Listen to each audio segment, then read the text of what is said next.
Well, for me personally, when I wake up in the morning, I ask myself the same exact question every single day. And that question is, what is the greatest ideal of myself that I can be today?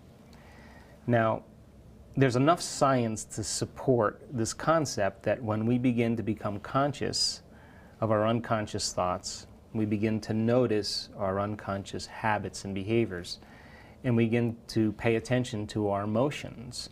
The fact that we are observing those aspects of the old self means that we're no longer the old self. We begin to become consciousness observing the old self. So my process is to become conscious of who I no longer want to be.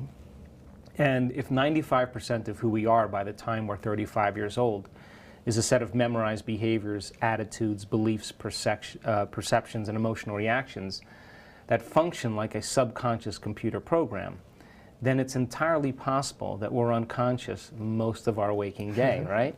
So then the hardest part about change is not making the same choices we did the day before.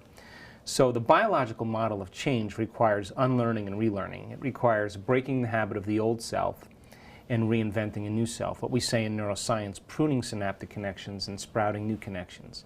Unmemorizing emotions that are stored in the body, and then reconditioning the body to a new mind and to a new emotion.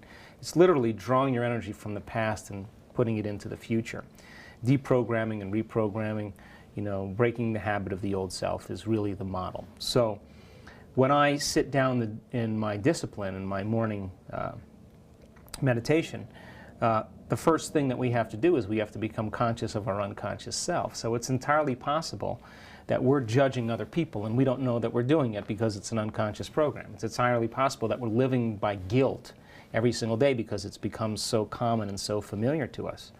So as we begin to become conscious of those unconscious states, we're going into the operating system of the subconscious and making them conscious. So the more we are conscious of those unconscious states, the more control we have on those later on in our day. And so most people, they start out with really good intentions to think positively, but they may have been thinking, acting, or feeling negatively for the last 25 years. So I just take a little bit of time and I become aware of who I no longer want to be. Then I begin to think about who I want to be when I open my eyes, what thoughts I do want to fire and wire in my brain, what behaviors I do want to demonstrate.